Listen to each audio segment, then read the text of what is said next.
And whereabouts you're located exactly? So I'm in Sorell, which is just about 12 minutes from the airport. Okay. Yep, in Southeast Tas. From Hobart Airport, yep. Yep.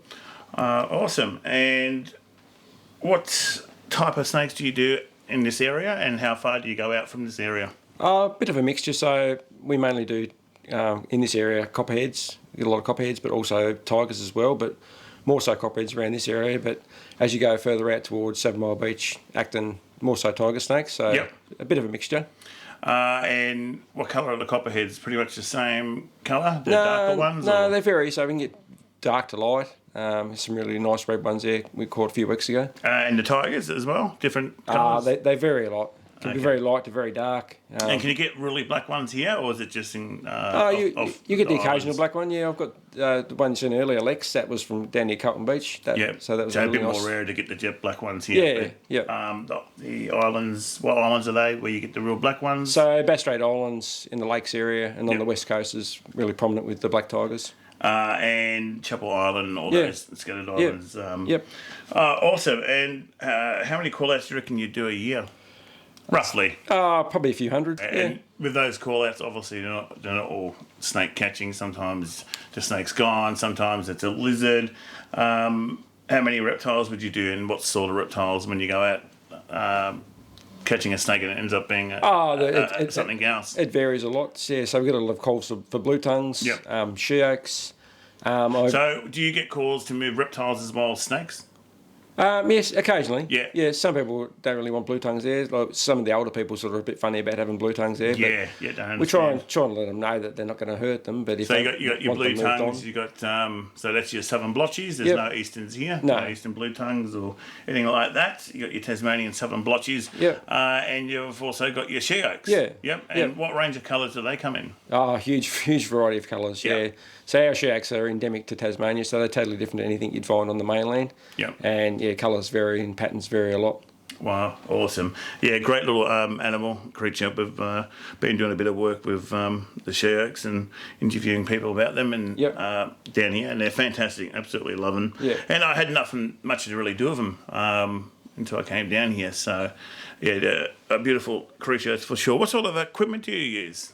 A bit of a mixture. So I've got a fair range of different gear, and depending on what situation I'm in and what size hook or like I say, right tool for the right job. Yeah. So you use snake hooks? Yeah, I'm mainly a snake hook bag mainly, but there are times when you need to use your pinner or even you need to use tongs in certain occasions. So if it's a case of me using tongs and the snake getting away, I'll use the tongs. Yeah, absolutely. No drama at all.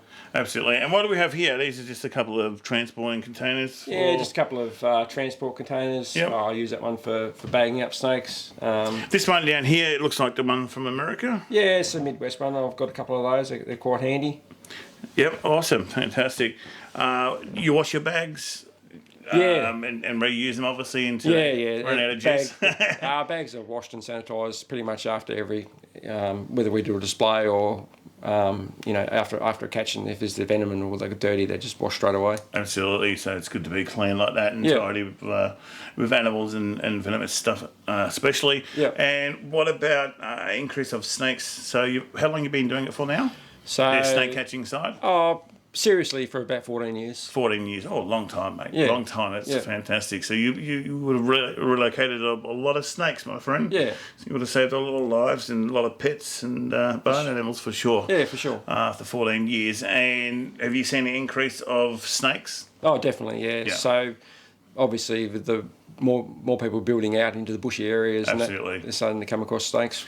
So they've always been there, but I suppose the more people that are born and grow up, the more we build and move out and take their land up. And, pretty much, yeah. Bring rats and mice and stuff like that for the snakes to chew on. So, and being down here in Tasmania, obviously you've caught a lot of different snakes, probably all of the snakes down here. Yep. Have you been interstate, overseas, catching snakes as well? Interstate. Myself and Chris went on a trip to Southeast Asia 2017. Yeah. Yep.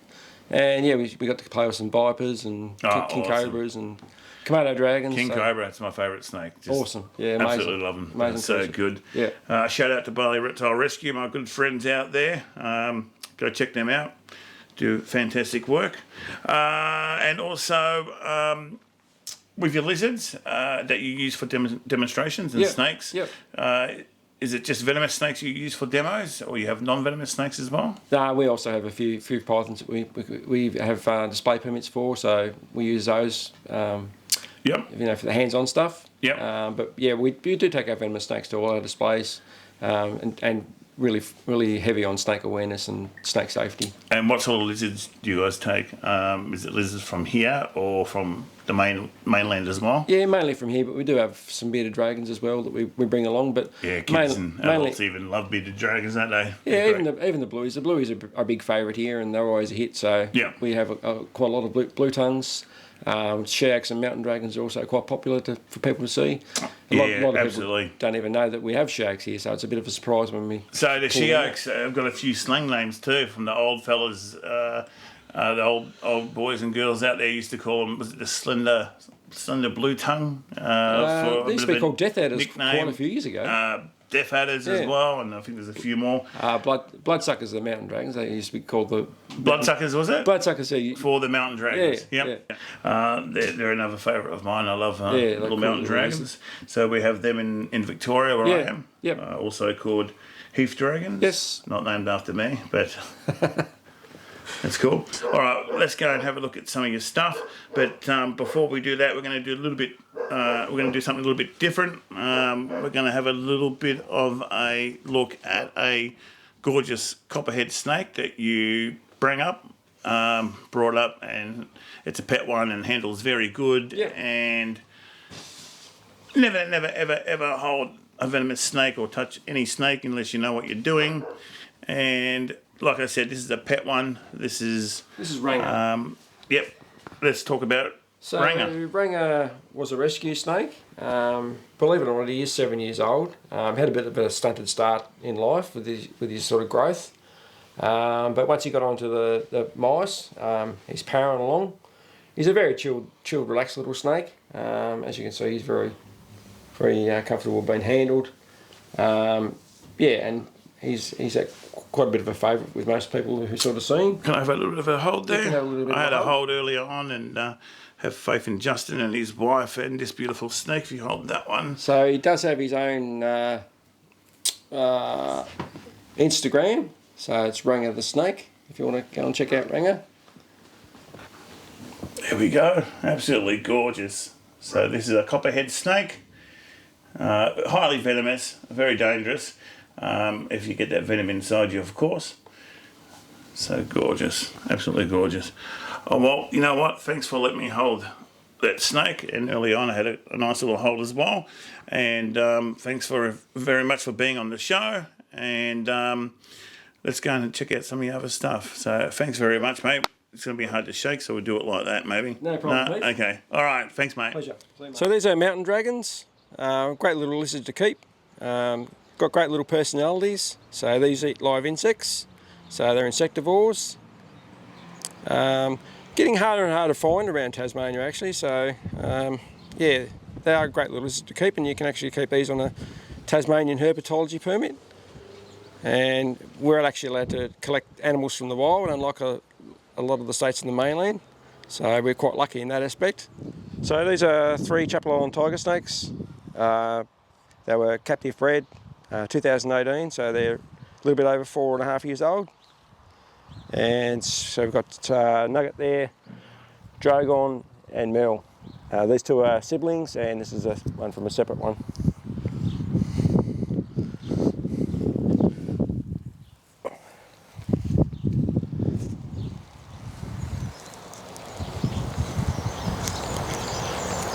As you can see, they're really calm and relaxed snakes. I've never ever had any problem with them, and even in shed they're still quite relaxed.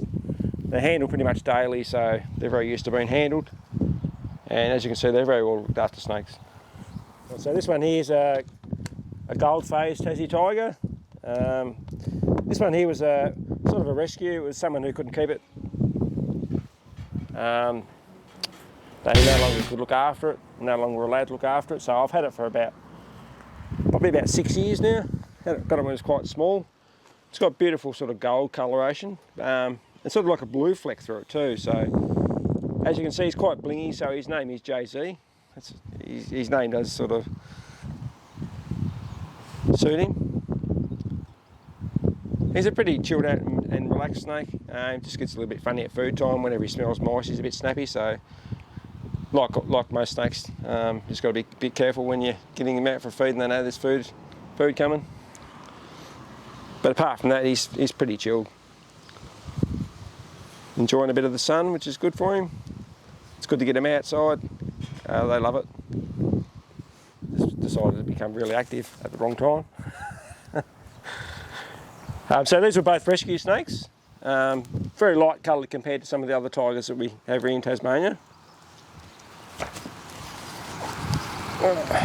So I've had these for probably about 4 to 5 years now. So we kept these snakes because they had beautiful patterns, and we like to have a bit of a variety of snakes for our shows and displays.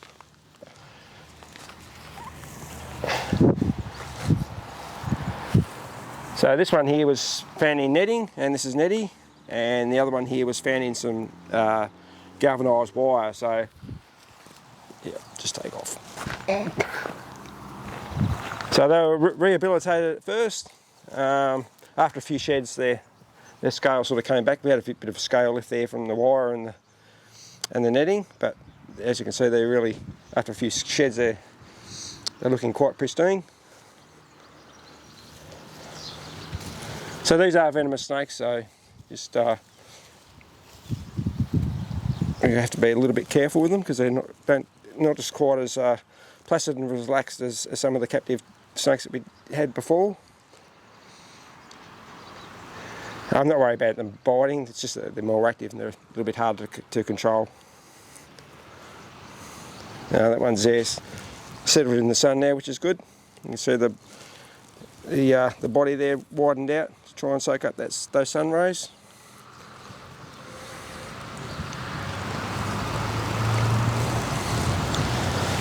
I'll put this one down and just see if he does the same thing or he's going to take off. No, he's just had a bit of a stop there.